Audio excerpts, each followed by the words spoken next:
أعوذ بالله من الشيطان الرجيم بسم الله الرحمن الرحيم وبه نستعين عونك يا معين اللهم صل وسلم وبارك على سيدنا محمد صلاة تنجينا بها من جميع الأهوال والآفات وتقضي لنا بها جميع الحاجات وتطهرنا بها من جميع السيئات وترفعنا بها عندك أعلى الدرجات وتبلغنا بها أقصى الغايات من جميع الخيرات في الحياة وبعد الممات. ìkẹ́ Ọlọ́run wọlé Ọlọ́run kó máa bá Ànábì wa Muhammad àsàlátù tí a ṣe yìí òun nìkan náà àwọn àsàlátù táwọn ẹni Ọlọ́run wọn fi gba oore kàbìtì lọ́dọ̀ Ọlọ́run ọba Ọlọ́run mọ́sà wọlé àsàlátù náà Ọlọ́run mọ́sà sórí ìdùnnú fẹ́ni kọ̀ọ̀kan wa gbogbo olólùfẹ́ wa tí ẹ̀ ń wò wá ní gbogbo àyè ibi tẹ́ ẹ ti ń wò wá ètò tẹ́ ń wò náà ní Ramadan Kareem láti iléeṣẹ́ alábàárìkà iléeṣẹ́ Orísun tẹlifíṣàn tó mọ́lẹ̀ káàkiri gbogbo àgbáńlá ayé ètò mọ̀ bá a ti máa ń ṣètò yìí wípé lórí ètò yìí òun láti máa ń gbé àwọn àfáà ńláńlá wá fún wa láti dá wa lẹ́kọ̀ọ́ láti tọ́ wa sọ́nà láti fi ẹwà ìsìláàmù hàn wá ká lè mọ̀ pé ìsìláàmù yìí ẹ̀sìn àlàáfíà ni. Orúkọ mi èyí padà Alhaji Abdulkadir Yusuf ọba ọwọ́ àdúrà lèmi ń jẹ́ pẹ̀lú ògùn Ọlọ́run inshallah ètò tòní náà yóò dùn gbọ́ngbọ́n kan sí ṣùgbọ́n kó tó di pa máa tára bètò ẹ jẹ́ n dúpẹ́ lọ́wọ́ àwọn olóore torí pé wọ́n ní èèyàn yiniyini kẹ́ni lè ṣèmí a dúpẹ́ pọ̀ lọ́wọ́ gbogbo àwọn tí wọ́n so onígbọ̀wọ́ ètò yìí gbogbo àwọn tí wọ́n dúró tì wá wípé ètò yìí ò ní tẹ́ ètò yìí ò ní tí gbogbo àwọn tí wọ́n kó ẹ̀bùn fún wa tí wọ́n ní ẹ̀ka máa pé fún àwọn èèyàn Ọlọ́run sábà dúpẹ́ fún wọn bẹ̀rẹ̀ láti bàbá wa Alhaji wa Professor Ahmad Ọ̀làní Salahuddin aláṣẹ àtòdarí iléeṣẹ́ Standard Insurance Consultant Limited Ọlọ́run ní jọ̀ọ́ bàjẹ́ fún yín bàbá àlékún ẹ̀mí gígùn àlékún àlàáfíà ara Ọlọ́run sábà wa fi ṣe fún yín ọlá nàbì lọ́dọ̀ Ọlọ́run iléeṣẹ́ yín náà kò ní bàjẹ́ o kò ní jóná kò sì ní rẹ̀yìn la hawla wala quwwata illa billahi al-ali al-azim ọpẹ́ pàtàkì lọ́wọ́ màmá wa Alhaja wa Khadija Ṣọlá láti ìlú Amẹ́ríkà àwọn náà kó ẹ̀bùn fún wa rẹpẹtẹ aṣọ àǹkárá lóríṣiríṣi náà ni màmá ti kó ránṣẹ́ o bí ká máa fi ṣàdúrà fáwọn tó ṣe àwọn lẹ̀ Alhaja Abdul-Yakin Bishiri Ọlọ́run bá wa kẹ́ wọn Alhaja Sharifat Agbájé Ọlọ́run bá wa kẹ́ wọn bá a ṣe kúnni síbi fún wọn àti Alhaja Nfon Ọlọ́run bá wa kẹ́ gbogbo wọn papọ̀ ọlá nàbì lọ́dọ̀ Ọlọ́run la hawla wala quwwata illa billahi al-ali al-azim ìyá wa náà tí wọ́n wá kẹ́bùn kalẹ̀ fún wa Ọlọ́run bá wa dùn yín nú bá a ṣe dáadáa fún yín o bẹ́ẹ̀ tí ń daṣọ àṣírí bọ̀ wá Ọlọ́run daṣọ dùnú daṣọ ìyẹ́ mọ́sà bá dàbò ẹ̀yìn náà kúmọ́ Alhaja wa Mansurat Olúwatóyìn láti ìlú Abẹ́òkúta àwọn náà kó aṣọ àǹkárá ránṣẹ́ sí wa Ọlọ́run sábà dúpẹ́ fún yín wọ́n ní ìyá tó bí àwọn Alhaja wa Mufliat Èjìdé ní ká máa fi ṣàdúrà fún Ọlọ́run sábà wa kẹ́yà náà Ọlọ́run bá wa ṣekún sinmi fún wọn ọlá nàbì lọ́dọ̀ Ọlọ́run la ilaha illallah kúmọ́ Alhaji wa Taiwo Emmanuel àti ìyàwó wọn Alhaja wa Balkis Emmanuel tí wọ́n jẹ́ aláṣẹ àti olùdarí ilé ìtajà Bitex Textiles tó wà ní Òṣòdì àwọn náà kó aṣọ fún wa rẹpẹtẹ o wọ́n ní ká máa fi ṣàdúrà fún àwọn tó bí àwọn àti bàbá ọkọ àwọn Alhaji Keilani Ìdòwú Ọlọ́run sábà wa kẹ́ wọn Alhaji Àtinúkẹ́ Ìdòwú Ọlọ́run bá wa kẹ́ wọn Ọlọ́run bá a ṣe kúnni sinmi fún wọn Alhaji Muhammad Bashir Ọlọ́run bá wa kẹ́ wọn bá a gẹ̀ wọn Alhaji wa Riskat Ọlọ́run sábà wa kẹ́ gbogbo wọn Ọlọ́run bá wa gẹ̀ wọn kò ṣe kúnni sinmi fún gbogbo wọn la hawla wala quwwata illa billahi al-ali al-azim kúmọ àwọn ẹbí bàbá wa Alhaji Abdulrazak Ayinde Adébáyọ̀ àwọn ni wọ́n kó gbogbo noodles yìí fún wa tẹ́ bá wọ gbogbo ọ́fíìsì wa ń bí kìkìdá noodles ni wọ́n sá ní gbogbo àwọn tó bá ti ń wá bí láwọn àfáà àtàbá ti gbà lálejò kájẹ kan máa fíìlì ẹ̀tàn bá ti ń délé lórúkọ bàbá tó bí wọn Alhaji Abdulrazak Ayinde Adébáyọ̀ Ọlọ́run sábà wa kẹ́ bàbá náà Ọlọ́run bá wa gẹ̀ wọ́n Ọlọ́run bá wa ṣekú ní sinmi fún wọn gbogbo àwọn ọmọ tó wọ́n wá ṣe lẹ́yìn náà Ọlọ́run bá wa dúró tì wọ́n iṣẹ́ ṣe wọn Ọlọ́run sábà fàlùbáríkà sí àlékún ẹ̀mí gígùn àlékún àlàáfíà ara Ọlọ́run sábà ṣe fún wọn la hawla wala quwwata illa billahi al-ali al-azim kúmọ̀ Alhaja Ọ̀yáṣìpẹ̀ adúpẹ́ pọ̀ lọ́wọ́ tí yín náà o fún àǹfààní tí ẹ ṣe fún wa lórí kamavi ṣàdúrà fún màmá tó bí Alhaja wa Samiat Ọ̀yáṣìpẹ̀ àti Alhaja wa Fatimat Ọlásàndé Hassan Ọlọ́run sábà wa kẹ́ wọn bá wa gẹ̀ wọ́n mo wá kí Alhaji wa Abdulfatai Aremu Ọlánrewájú aláṣẹ àtòdarí iléeṣẹ́ Fatai Ọlánrewájú Motors tí àwọn náà fún wa ní envelope pé gbogbo àwọn àlejò tá a bá ti ń gbé wá o ká máa fún wọn ní envelope kódà bó ṣe káàdì ni ká máa fi rà kí àwọn náà máa fi ṣe sàdákàtò jàríyà nínú àwẹ̀ yìí Ọlọ́run dákun mọ́sàbá fi san ilẹ̀ san rẹ̀ o ọlá nàbì lọ́dọ̀ Ọlọ́run mo wá kí Alhaja wa Muinat Ọlọ́run lúgọ wọn náà ká sọ fún wa rẹpẹtẹ Ọlọ́run mọ́sàbá dúró tì yín aṣọ làwọn náà ń ta Ọlọ́run jẹ máa ta o kúmọ̀ Alhaja wa Ìyá Àlíyà Ọlọ́run mọ́sàbá dúró tẹ̀yìn náà Ọlọ́run ní fi í sílẹ̀ la hawla wala quwwata illa billahi al-ali al-azim gbogbo olóore wa pátápátá gbogbo ènìyàn àdúpẹ́ gbogbo ẹni tó kù tí à ń retí ọwọ́ yín o à ń retí ìpè yín à ń retí ìdásètò yìí látọ̀dọ̀ yín Ọlọ́run kó gbàdúrà ẹnì kọ̀ọ̀kan wa la hawla wala quwwata illa billahi Ọlọ́run ní fi wá sílẹ̀ o gbogbo ọ̀nà gbàdásìkẹ́ ẹnì kọ̀ọ̀kan wa Ọlọ́run ní jódí ní báyìí a lọ sókè lọ́hùn nísìnyí tí a bá wá padà dé èmi àtàlejò mi a wà gòrí afẹ́fẹ́ ọ̀yá bismillah.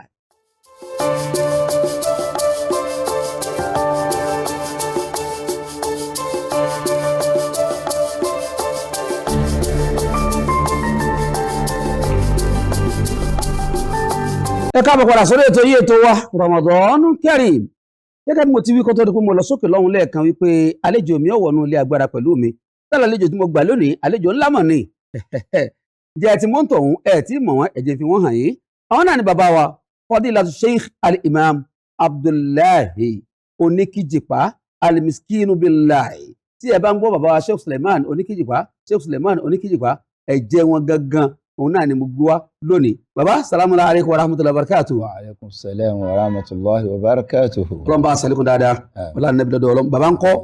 ẹ máa bá wa kí wọn dáadáa. Bàbá wa mufti ọlọ́run dákun sàjẹ́kẹ́ mi wọ́n ogun. La ilaha illallah. Bàbá lónìí ohun tí mo fẹ́ kí a jọ yànnàná kí a jọ mẹ́nulé òun náà ni ọ̀rọ̀ nípa tí à ń pè ní jihad. Àwọn èèyàn sì gbọ́ lọ́pọ̀lọpọ̀ ọ̀nà. Tí wọ́n bá sọ pé jihad báyìí wọ́n fẹ́ máa gé orí o, wọ́n fẹ́ máa pàlórí ni o, wọ́n fẹ́ máa kí là ń pè ní jihad gan, ìyẹn ni pé ìjagun sójú ọ̀nà ẹ̀sìn, kí là ń pè bẹ́ẹ̀, ọ̀nà wo la fi gbà jagun sójú ọ̀nà ẹ̀sìn àti kí ló bí ogun ẹ̀sìn. A'udhu billahi minash shaitanir rajim. Bismillahir rahmanir rahim. Innal hamda kulluhu lillah nahmaduhu wa nasta'inuhu wa na'udhu bihi min shururi anfusina wa min sayyiati a'malina. Innahu ma yahdihillahu وهو المهتدي وما يضلل فلا هادي له وأشهد أن لا إله إلا الله وحده لا شريك له وأشهد أن محمدا عبده ورسوله اللهم صل وسلم عليه وعلى آله وعلى أصحابه وعلى من تبع هداه إلى يوم الدين وبعد. ní orúkọ Ọlọ́run ọba àjọkẹ́ ayé ọba àsàkẹ́ ọ̀run, ní orúkọ Ọlọ́run ọba tí ó sọ wa tó tún ní kí Ramadana ọdún yìí kó tún bá wa láyé, kó bá wa láàyè, kó bá wa pẹ̀lú àlàáfíà ara. Ọba náà là ń dúpẹ́ fún, àtúnfi àsìkò yìí náà tọrọ lọ́dọ̀ Ọlọ́run ọba náà pé àlékún àlàáfíà, àlékún ẹ̀mí gúngùn tá a fi gbà yí tó pọ̀ láyé ọlọ́mọsà ṣe fẹ́ nìkọ̀ọ̀kan wa. Ọlá àti tóbi Ọlọ́run. Àṣekẹ́ṣekẹ́ fún ànábì wa Muhammad, ànábì tó fi rú àwọn oore ńláńlá báyìí tó gbé wá bá wa láyé wa, ànábì tó gbérú ìkẹ́ báyìí tó gbé wá bá wa láyé wa bí ìbá ṣe ọlá ànábì wa Muhammad ni ànímọ̀ tí ń jẹ́ Ramadan, bí ìbá ṣe ọlá ànábì wa Muhammad ni ànímọ̀ tí ń jẹ́ Al-Qur'an, tí ìbá ṣe ọlá ànábì wa Muhammad ni ànímọ̀ tí ń jẹ́ ẹ̀sìn dípò táwa sì ń dípò táfi wá róríire náà. Ọlọ́run bá ṣèkẹ́ṣekẹ́ fún ànábì wa Muhammad àtòun àtàwọn ará ilé rẹ̀ àtòun àtàwọn sàábé rẹ̀ tí wọ́n jagun níjọ́ tí ogun le, tí wọ́n dó ti ànábì wa Muhammad. Ọlọ́run fúnra ara ẹ̀ ròyìn wọn pé àwọn tí wọ́n tẹ̀lé ànábì wa Muhammad fi sa'atil usra, nígbà tí nǹkan lé tilé ọ̀dẹ̀, Ọlọ́run bá ṣèkẹ́ṣekẹ́ fún wọn, bá wa kẹ́ wọn àtàwọn tó tẹ̀lé wọn àtàwọn tábìín ó wá dórí gbogbo àwọn àfáà wa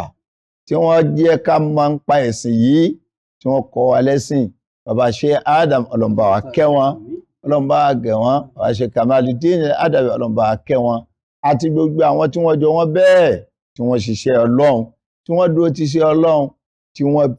wọ́n lo ayé wọn lórí tọ́lọ́run, wọ́n lò ó, wọ́n tún tán lórí tọ́lọ́run, wọ́n ṣẹ́kù lórí tọ́lọ́run. Ọlọ́run bá wa kẹ́ gbogbo wọn. Ọlá tóbi Ọlọ́run. Àwọn àfáwà tí wọ́n kù láyé tí wọ́n ń ṣiṣẹ́ ẹ̀sìn, Ọlọ́run bá wa dúró ti gbogbo wọn. Pàtàkì jùlọ bàbá مولانا الدكتور الآلة الشيخ سليمان فاروق المسكين بالله bàbá wa mufti àgbà gbogbo tí ń jẹ́ Ìlọrin àti gbogbo agbègbè rẹ̀, ẹ̀mí gígùn àtàláfíà Ọlọ́run bá wa ṣe fún wa, ìjẹjà lórí ọ̀tá Ọlọ́run bá wa ṣe fún wa, iṣẹ́ Ọlọ́run tí wọ́n gbé lọ́wọ́ àjẹ́dálẹ́ ní kọ́lọ́ mọ́sà ṣe kó sì gbà ń bá dà fún wa Ọlọ́run nàbí lọ́dọ̀ Ọlọ́run. Gbogbo àwọn ọmọ ya wa lọ́kùnrin lóbìnrin akira wa ipe Ramadan Kareem, àtún kira wa ní kí ọlá, ìkí ọlá, ìkí tọ́lọ̀ ń sọ yípo òun lọ dájú tá kira wa láyé, bá tún dálkì àmà náà látún kira wa ipe assalamu alaikum wa rahmatullahi wa barakatuh. Wa alaikum assalam wa rahmatullahi wa barakatuh. Gẹ́gẹ́ bí àwọn àlùfáà wa ọwọ́ àdúrà lórí ọ̀rọ̀ tí wọ́n ní ká sọ níwọ̀nba lórí ẹ̀, wípé gbólóhùn jihad tá ń pè ní ìjagun sójú ọ̀nà Ọlọ́run, ó ti pẹ́ táwọn èèyàn ti ṣe àsìgbọ́ rẹ̀ láyé. Àwọn àfáà ti wá dìde wọ́n kọ tírà, wọ́n sọ̀rọ̀, wọ́n ṣe wáàsí láìmọye ìgbà lórí pé torí nǹkan kan bẹ tá à ń dàpọ̀ lónìí à ń da irhab à ń dàpọ̀ mọ́ al-jihad. Al-jihad fi sabilillah odidi tọ́pìkì kan ni, odidi nǹkan kan ni tọ́lọ́run fi rán gbogbo àwọn ànábì Ọlọ́run. Gbogbo àwọn ànábì Ọlọ́run tó wáyé tí wọ́n wá sí náà ni wọ́n wá jagun sójú ọ̀nà Ọlọ́run ni. Ọ̀nà wo wọ́n wá jagun sójú ọ̀nà wo ni wọ́n gbà jagun sójú ọ̀nà Ọlọ́run? Báwo wọ́n ti jagun sójú ọ̀nà Ọlọ́run? Ọlọ́run níyàn nàná gbogbo ẹ̀ fún wa ní Al-Qur'an. Wọ́n jagun sójú ọ̀nà Ọlọ́run, wọ́n pe àwọn èèyàn. Jihad fi sabilillah nítumọ̀ táwọn àfáà fún láyé òun náà ni pé basilul juhudi awil nafsi awil mal li'ihya'i kalimatillah. Òun ni kéèyàn ná ìgbìyànjú gbogbo ẹni lè kọ nǹkan láyé ìgbìyànjú ló ṣe. Àwọn writers tí wọ́n ń kọ nǹkan ní wọ́n bá rí pé nǹkan kan fẹ́ bàjẹ́, bá rí pé ẹ̀sìn fẹ́ bàjẹ́, wọ́n wá bẹ̀rẹ̀ sí ní kọ nǹkan. Wọ́n kọ write up jáde. Àwọn míì ń bẹ àwọn ò lè kọ nǹkan, ọ̀rọ̀ ni wọ́n máa sọ láti pé nǹkan tó fẹ́ bàjẹ́ yóò gbọdọ̀ bàjẹ́. Inú jihad ni. Bọ́n á kó ń bẹ́ẹ̀ yóò wà kó an-nafsu. Nafsu yẹn ni pé àwọn èèyàn wà dìde ẹja kóra wa jọ níjọ́ tó bá dogun. Kìí ṣogun ní ìbẹ̀rẹ̀ jihad. Àwọn èèyàn ti gbé gbogbo nǹkan lórí ogun lónìí. Ọlọ́run yẹn nàlẹ́ á padà síbẹ̀ nínú Al-Qur'an. Àwọn òwò lọ́lọ́ ní abájà, àwọn òwò ní wọ́n ní ká bára wa jà. Àwọn yóò kó ń bẹ́ẹ̀, bó bá kó ń bẹ́ẹ̀ yóò wá kó owó. Báwo la ṣe fowó fìnáàsì ẹ̀sìn Ọlọ́run? Àwọn ọ̀nà wọn wọ̀nyí lọ́kọ̀ọ̀kan láàmẹ́nubà láwọn àgbà tí ò ní pẹ́. Báwo lè yẹn ti jagun sójú ọ̀nà Ọlọ́run? Pẹ̀lú ìgbìyànjú. Òun láti sọ lórí pé a ní kankan ọ̀nà téèyàn wá gbà àwọn ibi téèyàn wá ṣe ìgbìyànjú yìí sí ọwá pọ̀. Àwọn àfáà fi sọ pé àníwá ul jihad. Àwọn jihad wo ní tiẹ̀ ń bẹ? A ní jihad nafsi wa shaitan. Àkọ́kọ́ jihad kìí ṣe mọ́tì kọ́kọ́ bá yẹn jà, mọ́tì kọ́kọ́ yọ̀dà, mọ́tì kọ́kọ́ yọ̀bẹ, kọ́kọ́ bá ẹ̀mí ara rẹ kọ́kọ́ jà náà, kọ́kọ́ sí jihad látẹ̀mí ara rẹ. Jihad nafsi òun lọ́lọ́run sọ fún wa nínú suratu Nasi'at. A'udhu billahi minash shaitani rajim bismillahir rahmanir rahim. Ó ní wa amma man khafa maqama rabbihi wa naha nafsa 'anil hawa fa innal jannata hiya al-ma'wa. Jihad ni kéèyàn tó ṣe jihad nafsi kéèta tí ń bẹ lẹ́mìí rẹ̀ ìgbìyànjú kan ló ṣe tó fi mú kó o. Mùnáfìkí tí ń bẹ lẹ́mìí rẹ̀ ìgbìyànjú kan ló ṣe tó mú kó o. Tẹ̀m̀bẹ̀lẹ̀kún tí ń bẹ lẹ́mìí rẹ̀ ìgbìyànjú kan ló ṣe tó fi mú kó bọ́ọ̀ bá tí ì ṣe ìgbìyànjú ò tí ì ṣe jihad. Wọ́n ní Ànábì wa Muhammad sallallahu alaihi wasallam ló fi sọ bí àwọn darí ogun. Wọ́n lá Ànábì ní rajana min jihadil asgar ila jihadil akbar. Láwọn sàábí wọ́n bá wò ìpé àà. Táà ṣẹ̀ṣẹ̀ tó gún dé. Tẹ́mi ń lọ, táwọn èèyàn sáwọn èèyàn lọ́jẹ́, lẹ́wọ́n tó pè irú jihadi yìí ló tó pè ní kékeré. Ànábì ní bẹ́ẹ̀ ni. Wọ́n ní wa ma huwa jihadu al-akbar. Wọ́n ní jihadu wo wá ní jihadu tó tún lágbára ju eléyìí lọ. Ànábì ní jihadu nafsi. Torí gbogbo aburú tá à ń wí yìí tó fẹ́ dá wàhálà yìí lẹ́yìn ẹ̀mí rẹ̀ ni ó ti kọ́kọ́ wá. Gbogbo wàhálà tó fẹ́ ṣẹlẹ̀ láyé ẹ̀mí ẹ̀ ní ó kọ́kọ́ rò. Bẹ́ẹ̀ ni ẹ bá kọ́kọ́ rò tí ṣètánì ọgbà láyé ẹ̀mí rẹ̀ ó lò ẹ wá bẹ̀rẹ̀ sí ní fa láàrin ara yín. Lọ́lọ́run fi ní wa amma man khafa maqama rabbihi wa naha an-nafsa 'anil hawa. Ẹni tó bá rántí pé wọ́n pàdé Ọlọ́run jọ́ kan tí ó dàlúrú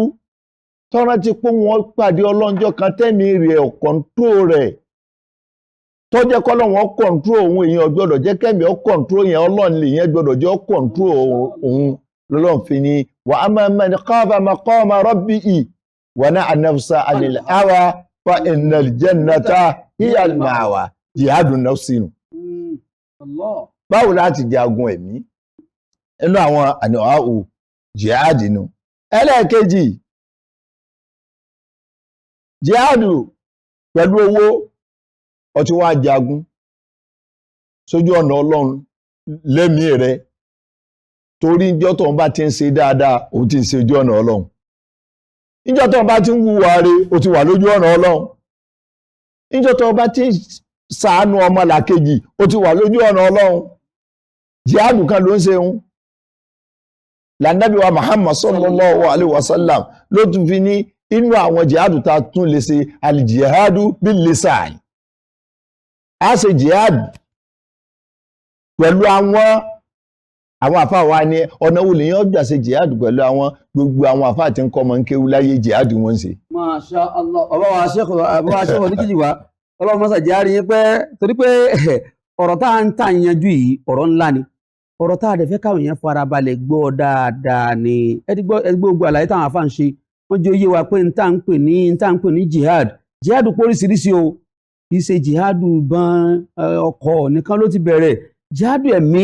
ibẹ̀ ló ṣe pàtàkì torí pé ẹ̀mí ní ọ̀sọ̀ pé mo kọ́ kó tó di pé yóò wá di pé ìgbájú ọyọ kó tó wá dìdà kó tó wá di pé ogun ọ̀sẹ̀lẹ̀. Ẹ rí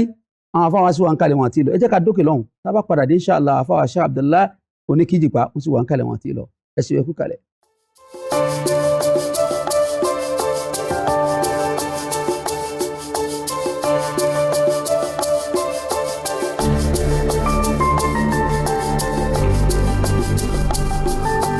Ẹ káàbọ̀ padà sórí ètò yìí ètò wa Ramadan Kareem. Bàbá wa tá a gbà lálejò lénìí àwọn náà ní àfáà wa àgbà Sheikh Abdullahi Oníkìjìpá al-Miskinu billah. Àwọn ni wọ́n ti ń bá wa yànnà náà ọ̀rọ̀ nípa tá à ń pè ní jihad, ìjagun sójú ọ̀nà Ọlọ́run. Wọ́n ti wá jóyè wa wípé jihadu nafsi ìbẹ̀rù ti kọ́kọ́ bẹ̀rẹ̀ kẹ́mi ká kọ́kọ́ jẹ ẹ̀mí wa lógun náà káwa gan fúnra wa ká dẹni mímọ́ látara pé a gba ẹ̀mí ara wa kúrò lọ́wọ́ ash-shaytan. Wọ́n ti wá bọ̀ débi pé inú àwọn jihadu tó tún wà òun náà ni al-jihadu bil-lisani, pé ahọ́n wa gan a lè fi jagun sójú ọ̀nà Ọlọ́run. Báwo la ṣe lọ wá fẹ́ ahọ́n jagun sójú ọ̀nà Ọlọ́run? Bàbá bí tẹ́ ẹ bọ̀rọ̀ dín ní ẹ̀sà ara ilé ń gbọ̀hùn yín. Naam. Nínú ìran jihad tó tún wà òun ni al-jihad bil-lisan, ká fa wọn wá jagun. Ọ̀nà táwọn fi gba fa wọn wá jagun àwọn àfáà wa pín lórí pé gbogbo àwọn àfáà tí ń kọ́ ọmọ lẹ́kọ̀ọ́ láyé yálà skul ni yálà ilé kéwú ni gbogbo ibi tí wọ́n bá ti ń kọ́ ọmọ lẹ́kọ̀ọ́ ìran kan nínú jihad torí ẹ̀kọ́ tí wọ́n kọ́ wọn ọ̀hún yóò wúlò fún wọn, yóò wúlò fáwùjọ, yóò wúlò fáyé wọn, yóò tún wúlò fún wọn bó bá dọjọ́ ìgbìndé alkiyama. Ìran jihad ni gbogbo àwọn afọ onídáwà tá ń ṣe dáwà káàkiri ìletò kan sí ìletò kan ní orí atẹ́gùn báyìí ní orí fóònù ní gbogbo ọ̀nà téèyàn ń gbà tí ń fi sọ̀rọ̀ Ọlọ́run jihad náà ní í ṣe mbẹ́. Bàbá kú mbẹ́ ẹlẹ́ẹ̀kẹta al-jihadu bin-nafsi aw bil-mal. Àwọn eléyìí tá a wá wí yìí níjọ́ wo ní tó di pé àádìde àwa fẹ̀mí ara wa jagun? Kí ni fa sábàbí ogun? Kí ni sábàbí wàhálà? Wọ́n á jagun látàrí nǹkan mẹ́ta. Wọ́n á jagun látàrí ẹ̀sìn. Wọ́n á jagun látàrí ìlú. Ìjagun látàrí ìlú kí wàhálà ó má ṣẹlẹ̀ nílùú làáfí ní sọ́jà, làáfí lọ́lọ́pàá, làáfí láwọn security. Pé àwọn eléyìí àwọn àfáà wa pínrú ogun wọn á pín sí ọ̀nà méjì hukumu ẹ̀, wọn á pè ní fardu aini àwọn fardu kifaya. A máa jẹ́ fardu aini níjọ́ mi, a máa jẹ́ fardu kifaya níjọ́ mi. Níjọ́ a bá ti ráwọn kan tá specialize fún, àti recruit àwọn sọ́jà, a recruit àwọn ọlọ́pàá, a recruit àwọn mobile police, gbogbo àwọn yìí a ti specialize wọn fún irú nǹkan báyìí ó máa jẹ́ fardu kifaya. Àmọ́jọ́ mi adifadu àìní ẹwà ládùúgbò ẹwà nù ìlú wọn kàn kógun délẹ̀ kan náà. ẹ̀rẹ́ nìkan tí ó gbà yín lẹ̀ kò sẹ́nìkan tó gbọdọ̀ sáńjọ́ òun mọ́ ó ti di fádùn àyẹ́ni gbogbo yín lẹ́jọ́ jagun òun jọ òun. ẹwà aládùúgbò wọn kà sáré bí ọdún mélòó kan sẹ́yìn níṣẹ́ tí wọ́n láwọn 1 million boys kọ̀sádùúgbò tí wọ́n fẹ́ wọ̀ wọ́n kà dédé wọ́n kálukú ló di vigilante irú ìjọba àwọn jihadu ti di fádùn àyẹ́ni ó ti di gbogbo wa kì í sọ̀rọ̀ àwọn kan ládàádúró dẹ́lá láàmú wòran mọ́ o torí bẹ́ẹ̀ ọba ti wò wọ́n ràn gbogbo yín wọ́n kó lọ nírú ìgbẹ̀hún àbá nígbà àwọn mọ rántí dáadáa òun kálukú ní sọdẹ ládùúgbò rẹ̀ kọfẹ kò sí baálé ilé kan tí ó fẹ́ sọdẹ mọ́ torí pé jihadu bẹ̀hún ti di jihadu fádùn àyìn ó ti dojúlówó ọ̀ràn yàn àti fádùn àyìn adojúlówó ọ̀ràn yàn tó gbọdọ̀ sá jọ wọn bá fẹ́ gba dúkìá rẹ̀ wọ́n fẹ́ gba dúkìá rẹ̀ ọwọ́ akáwọ́rọ̀ ò ní káwọ́rọ̀ o àbí wọ́n fẹ́ bà personality ẹ̀ jẹ́ ṣàṣíyà rẹ̀ jihadi náà ni wọ́n lè gbé lọ ilé ẹjọ́ gbé lọ gbogbo owó tó bá fẹ́ ná lórí torí ànábì wa Muhammad sallallahu alaihi wasallam ó láwọn nǹkan márùn kan bẹ ẹni ó bá kú lórí bẹ́ẹ̀ ṣẹ̀yídì ni mamata andi níhi fọwọ́ ṣẹ̀yídù ẹni bá kú lórí pé ń jà fẹ́sìn rẹ̀ wọ́n fẹ́ gbẹ̀sìn ẹ̀ lọ́wọ́ rẹ̀ ní kó lọ ṣe wàhálà nítorí ẹ̀sìn àmọ́ wọ́n fẹ́ gbẹ̀sìn lọ́wọ́ rẹ̀ pé ó gbọ́dọ̀ ṣẹ̀sìn yìí mọ́ wọ́n wá dáàbò bo ẹ̀sìn ẹ̀ pé ẹ̀ ní gbẹ̀sìn yìí lọ́wọ́ mi o. kàkà tí nǹkan fi ṣẹ̀sìn mi ẹ̀yà fi nǹkan ṣe mí anábì níbẹ̀ yẹn bá gbà bẹ́ẹ̀ lọ fọwọ́ ṣẹ̀yídùn. mamata ala malihi amalihi fọwọ́ ṣẹ̀yídùn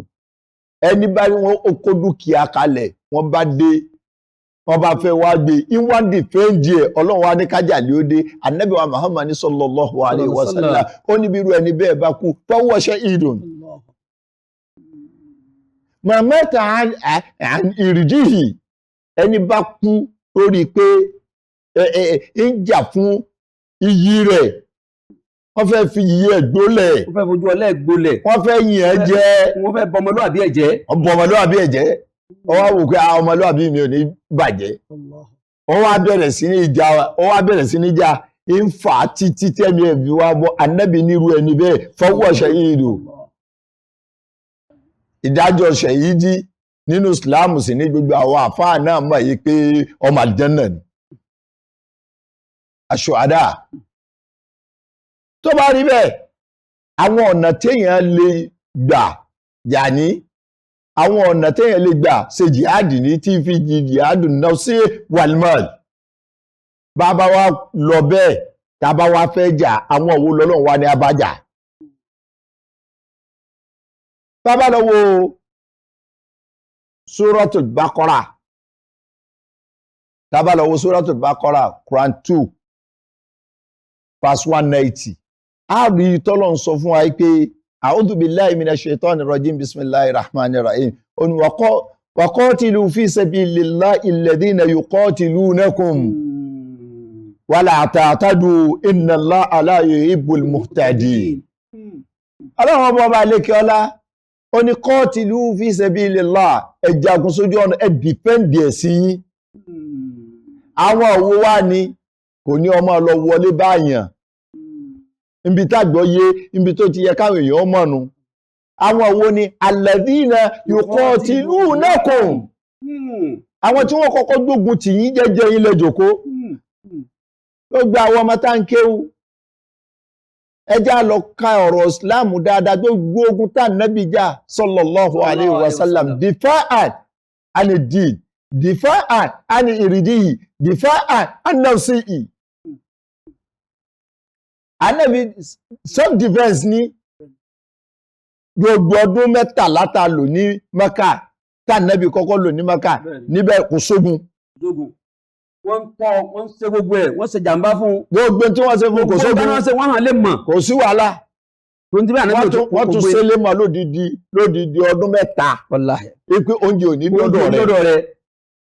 ní a bá fẹ́ wá gbóúnjẹ fún báyìí ẹni tó tún fẹ́ gbóúnjẹ fún wọ́n tó rẹ́dì láti pa ọ̀fẹ́ lọ lè gbóúnjẹ fún síbẹ̀síbẹ̀ Ànábì ọ̀jagun sallallahu alaihi wasallam ààrí ó gbẹ́ lọ kàtán ìjọ dípa dé Mẹdínà tá Nábì dé Mẹdínà sallallahu alayhi wa sallam lẹ́yìn ọdún mẹ́tàlá Mákà tó wá dé Mẹdínà tó kò tún wá jagun Mẹdínà náà kò tún bẹ̀rẹ̀ ogun kò bógun débẹ̀ ẹni ọ̀bọ̀gùn dé ní sá òun sá fún wọn ni pé ẹkùn tí yóò tẹ́ fi pa mí ẹkùn jẹ́ sá fún yín ẹni ọ̀bọ̀gùn ẹni ọ̀jagun ni ó sá pẹ̀lú Abubakar wọ́n sá lọ Mẹdínà wọ́n wá dọ̀hùn ní tó gbé ogun ni pé àwọn tí tó wá mọ̀ wá dá ìsìlámù wọ́n wá dá wọn lọ́nà àwọn tó láwọn tó fẹ́ ṣe ìsìlámù ní Mẹdínà wọ́n ń kó bá wọn wọ́n di pé wọ́n tún wá fẹ́ sọ Mẹdínà náà di ní rafa Nábì lọ́lọ́run wá ní àmì ọba wá fẹ́ gbẹ̀mí rẹ̀ báyìí kò sí náà àwa yọ̀ǹda fún ọba yìí fáwọn tó bá yí pé alladhina sulimu àwọn tí wọ́n ti àbòsí yìí ti pọ̀ jù ẹ bá ti ṣàbòsí fún yẹn wọ́n ní bàbá lé ní bàbá bá ní àpadà bàbá padà gbéwúrẹ́ ti ya bí àgùntàn ti tutù tóun béèyàn bá lé tó bá kàn gidi òun náà fẹ́ jà bí àgbò ni òun náà fẹ́ jà bí àgbò nítorí ogun nu wọ́n wá bẹ̀rẹ̀ lọ́lọ́run sọ fún wa pé àwọn òwò lẹ́ẹ̀bàjá qatilu alladhina yuqatilunakum bàbá aláàgbà Sheikh Abdullahi Oníkìjìpá wọn ni wọ́n ń bá wa yanjú ọ̀rọ̀ ní tàǹkù ní al-jihad fi sabilillah ìjagun sójú ọ̀nà Ọlọ́run áyà tí bàbá kà yìí ọ̀pọ̀lọpọ̀ àwọn alásìgbọ́ ẹ̀sìn aláti ọ̀gbárí Kùránì yé ni wọ́n máa ka áyà yẹn wọ́n wá gé láàrin wọn ò ní gbédé bí tẹ́yìn gbédé o wọ́n rẹ̀ rí Islam ní ká máa pààyàn ó ní ẹ máa pààyàn àfàwa ni kò ní wọ́n máa pààyàn alladhina yuqatilunakum àwọn tí wọ́n gbógun tì yín àwọn náà ni ẹ má kàwọ́ gbéra fún ẹni tí ọba bá yín jà Ọlọ́run ọ̀bùn ní kẹ́ ẹ bá jẹun bàbá Ọlọ́run járe pé ájókè lọ́wọ́ nísìn bàtà bá padà dé bàbá wa àfàwà Sheikh Abdullahi Oníkìjìpá wọ́n sì wà ń kalẹ̀ wọn àti ìlọ rárá torí pé àyẹ̀sẹ̀ mẹ́ẹ̀ẹ́ bọ̀ lápò ni ẹ ṣeun ẹ̀kú kalẹ̀.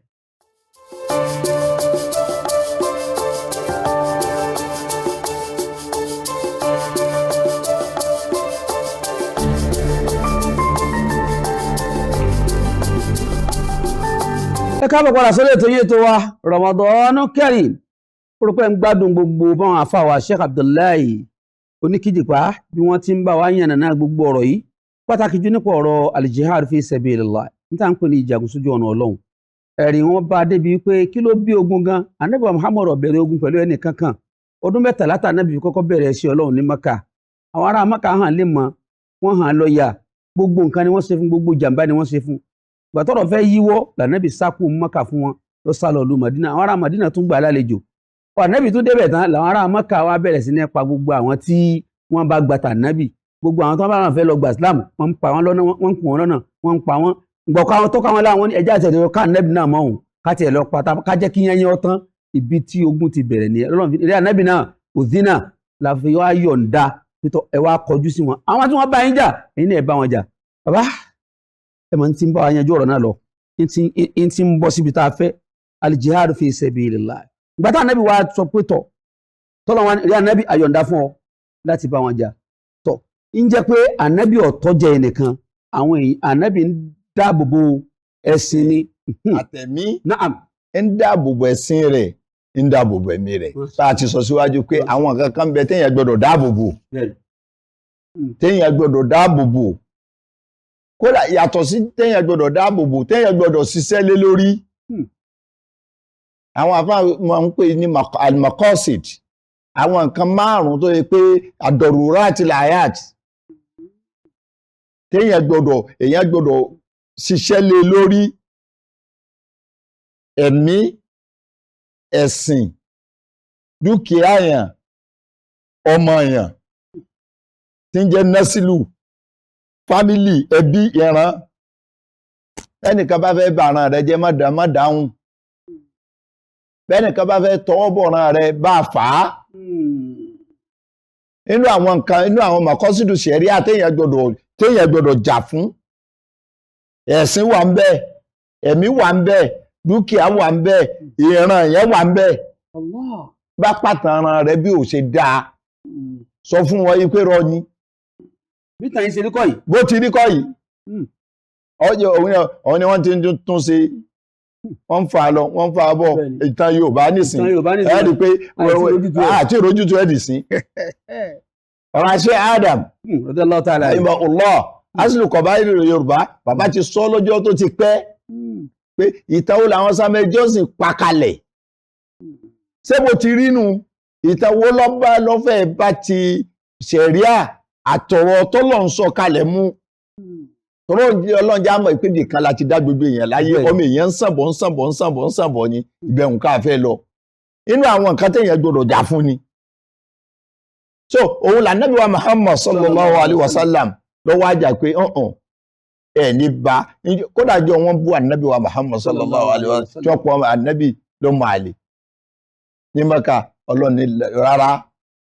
لا أعوذ بالله من الشيطان الرجيم بسم الله الرحمن الرحيم لا أقسم بهذا البلد وأنت حل بهذا البلد ووالدين وما ولد الله inú tẹ́yẹ̀ gbọ́dọ̀ jà fún ni ووالدين وما àti bàbá rẹ̀ àti ìyá rẹ̀ àti wọ́n tí wọ́n bí ọmọ ìlú yìí ni àwọn nǹkan wọ̀nyí Ọlọ́run wá jẹ́ àmọ̀ yìí pé yéé ṣàdédé já lọ́lọ́run practice lára Ànábì wa Muhammad bẹ́ẹ̀ bá wá já lọ́lọ́run ní láta àtàjù ẹ má kọjá àlà àyè má kọjá àlà òun Ànábì wa Muhammad sallallahu alayhi wa sallam ló fi gbé àwọn kankan kalẹ̀ pé bí ẹ bá wá dógun tó bá dógun náà tẹ́ ẹ bá wá fẹ́ já àwọn kankan ń bẹ tẹ́ ẹ gbọ́dọ̀ touch ẹ má pa àwọn obìnrin ẹ má pa àwọn ọmọdé ẹ má pa àwọn àgbàlagbà bẹ́ẹ̀ bá dé jẹba yẹ pé ojú ogun náà lẹ́wà tẹ́ wá wà nínú igbó ẹ má gé àwọn igi làbídùn tí ń so èso fún wa tá a jẹ torí bẹ́ẹ̀ bá gé tán ìyẹn ó jẹ yín ìyẹn ó dé ó ní ṣùrùt ológun tó bá dé bẹ́ẹ̀ Ànábì wa Muhammad sallallahu alayhi wa sallam Ọlọ́run tún wá dákẹ́ ipe kìí ṣe gbogbo ẹ̀ níjà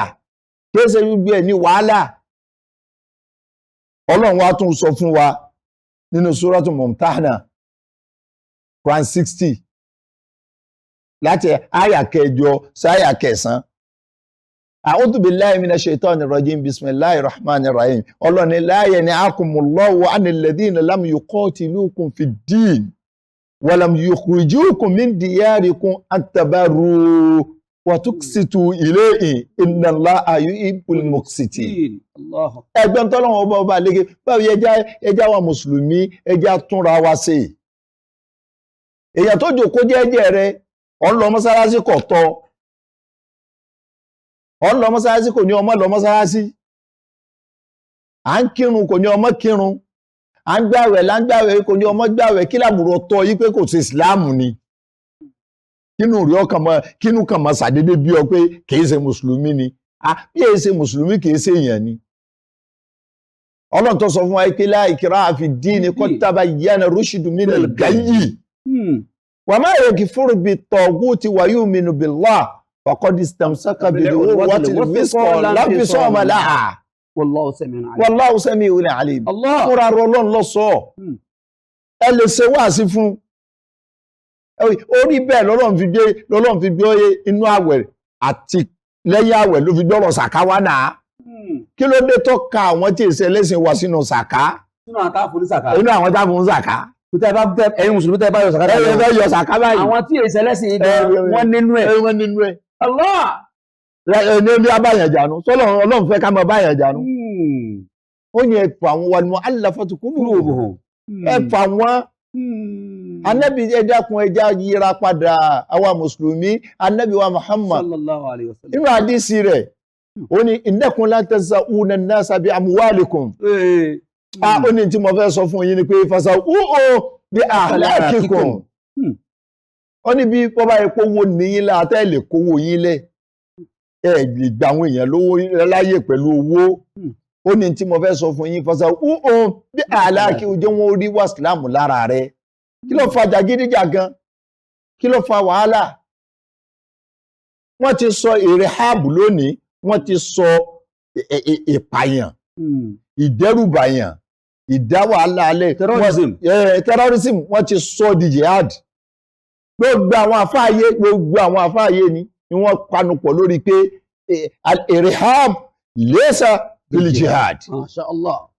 Gbogbo àfáàyè ọba àfáà kan tí ó gbà yí pé irhab terrorism tí ó gbà yí pé kì í ṣe ọ̀nà ìsìláàmù ń ti rẹ̀ yín. Irhab ká dẹ́rù bàyàn ká terrorism èèyàn terrorism kì í sọ̀nà ìsìláàmù rárá. Kò bá ìsìláàmù rárá ó ní ẹjọ́ tọ́lọ̀ ní adá fún wọn lọ́tọ̀. À ń bọ̀ wá bẹ̀ yíhun náà. Ẹjọ́ tiwọn ọ̀tọ̀ ni pé bẹ́ẹ̀ bá ti mú kan tí ń tẹ tó jẹ́ tó wà ní àwọn terrorism tẹ́ bá ti mú wọn tí ń terrorize èèyàn. Ọ̀nà téèyàn wá fi terrorize èèyàn pọ̀ ìdẹ́rùbà yàn. Ẹ dákun torí Ọlọ́run wọ́n ń pe àwọn bandit nísìnyí wọ́n ń pe wọ́n ní jihad ni wọ́n ṣé jihad ni wọ́n ń gbowó. Wọ́n ń da ransom jihad náà nù. Àti mú yàn. Bẹ́ẹ̀ bá wá gbà á. Ẹ mú wa àjíádùn náà nù. Ẹ jẹ́ kó yé gbogbo ayé àti kírísítẹ̀nì Nàìjíríà àti mùsùlùmí Nàìjíríà kódà ẹni tí ọ̀sẹ̀ sí kankan tí ń bẹ nínú Nàìjíríà ẹ gbà pé gbogbo orú àwọn èèyàn bẹ́ẹ̀ ṣe mùsùlùmí. Ẹ jẹ́ kọ́kọ́ lọ yé wa wípé wọ́n ń ṣe tara wọn fúnra ara wọn ṣe bísínẹ́sì wọ́n fi ń wówó wọ́n fi dánàdánà wówó. Ẹ dákun sọ olè gbọ́dọ̀ pé rẹ̀ kó lè olè tí ń jalè kọ́ wá lọ lọ́rẹ̀ mẹ́sìn kan. Ògbólógbò olè kọ́ wá lọ lọ́rẹ̀ mẹ́sìn kan kọ́ máa jalè kọ́ wá ní ẹ̀sìn wọn ló ní kó wọ́n máa jalè. Bàbá wa Sheikh Abdallah Oníkìjìpá àdúgbò pọ̀ lọ́wọ́ yín fún àǹfààní ńlá tẹ́ ẹ fún wa lónìí torí pé gbogbo tí ẹ bá wa yanjú lónìí ọ̀rọ̀ ńlá ni tó jẹ́ sí pé gbogbo ẹ̀ olóye gbogbo onílàákàyè tó bá gbọ́rọ̀ yìí dáadáa yóò mọ̀ wípé gbogbo tí bàbá wa ń sọ bí tá a sọ kalẹ̀ sí náà ni wípé ká mọ̀ wípé Islam ẹ̀sìn àlàáfíà ni Islam ọ̀dẹ̀rẹ́ nìkan pé ẹ lọ lè jagun torí tèmi kò síbi tọ́lọ̀ ti ní ẹ lọ lè pa àwọn èèyàn torí kí wọ́n lè bá a di mùsùlùmí gbogbo àwọn tá ànábì bá jagun pátápátá ànábì bá wọn jagun torí wípé wọ́n fẹ́ pa ànábì wọ́n dẹ̀ fẹ́ pa àwọn mùsùlùmí tí wọ́n gbà fún ànábì wọ́n rí wọn bíi pé àwọn eléyìí ọ̀jẹ̀ kankan lọ fa ogun pé ẹ̀yin náà má ka ogun ra ẹ̀ dìfẹ́ǹdì ẹ̀sìn yìí tẹ́ bá dẹ̀ gbogbo ọ̀nà tọ́lọ̀ ń gbàgbọ́rọ̀ ogun gbà àti ànábì náà ṣe lálàyé inú ogun ẹ rí wípé kò síbi tó ti wà ń bẹ̀ pé ẹ sá lọ lè destroy wọn náà ni rọ o kọ́dà wọn tán bá ti tán bá lọ gbà àwọn ọba yín jà mọ́ ọlọ́dẹ ẹ fi wọ́n lẹ̀ ẹ jẹ́ ká máa bẹ lálàáfíà tán bá ti láwọn ọba yín jà mọ́ ká máa bẹ lálàáfíà ọlọ́mọsàbà san yín lẹ́sàn rẹ̀ bàbá wọlá ànábì lọ́dọ̀ ọlọ́wọ́n la ilaha illallah ẹ rí kí ẹ tó máa lọ inshallah láàárọ̀ yìí á fún yín láwọn ẹ̀bùn kan àwọn fámìlì alhaji wa abdulrazaki ayinde adébáyọ̀ kí ni núdùsì yìí àwọn ẹgbẹ́ pálí kan tí àwọn ọmọ fi mọ̀ pé ẹ wá sórísun lágbára Ọlọ́run inshallah kọ́lọ́n dáńkọ́ mọ́sàbà fi bàbá wọn náà tí wọ́n ń ṣe torí ẹ̀ sí alhaji abdulrazak ayinde adébáyọ̀ kọ́lọ́n mọ́sàbà kẹ́ wọn bá gẹ̀ wọ́n kọ́lọ́n bá ṣe kó sì mí fún wọn.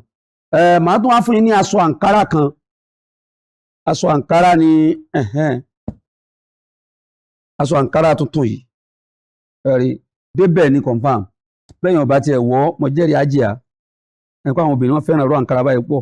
tó bá rán tán ní tó kó stone bò la ilaha illallah inú tí náà máa dùn pé ọ ajíà inú wọn máa dùn pé báríkà tó pọ̀ fẹ́ àfà ètò ìbá fẹ́ àfà níbo ní tìrẹ́ lẹ́yìn aragola ìyá alhaja Khadija Ṣọlá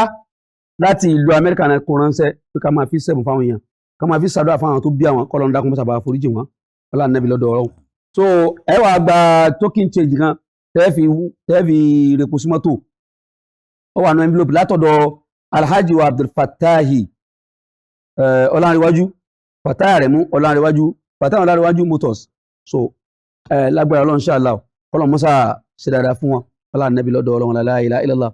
ẹ bá wa dúpẹ́ lọ́wọ́ gbogbo àwọn olóore kí ẹ sì ṣàdúrà fún wa láàrin ìṣẹ́jú kan. ní orúkọ Ọlọ́run àtọrúkọ ànábì wa Muhammad sallallahu alaihi wasallam tó pa wá láṣẹ ń tàn ṣe yìí ká fún èèyàn lẹ́bùn ká ṣe dáadáa sí èèyàn ọ̀rọ̀ Ọlọ́run ni ọ̀rọ̀ Ọlọ́run náà tẹ́ ẹ múṣẹ́ Ọlọ́run mọ́ṣà dúró tì yín Ọlọ́run mọ́ṣà bá wà pẹ̀lú yín èyí tó ti dánú àlámọ̀rí yín Ọlọ́run má bàjẹ́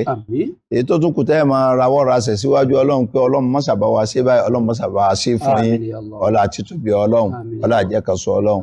àtẹ̀yìn àti gbogbo tí ń jẹ́ yín soso máa yín pátápátá ìdùnnú ojoojúmọ́ Ọlọ́run mọ́sàjẹ́ máa rí wala hawla wala quwwata illa billahil aliyyil azim. tó adúpẹ́ pọ̀ lọ́wọ́ yín Ọlọ́run mọ́sàbà àṣẹyìn lẹ́sàn rẹ̀ ọlọ́run nẹ́bí lọ́dọ̀ insha Allah ta'ala inú owó tún dùn láti tún pè yín wá sí ààyè yìí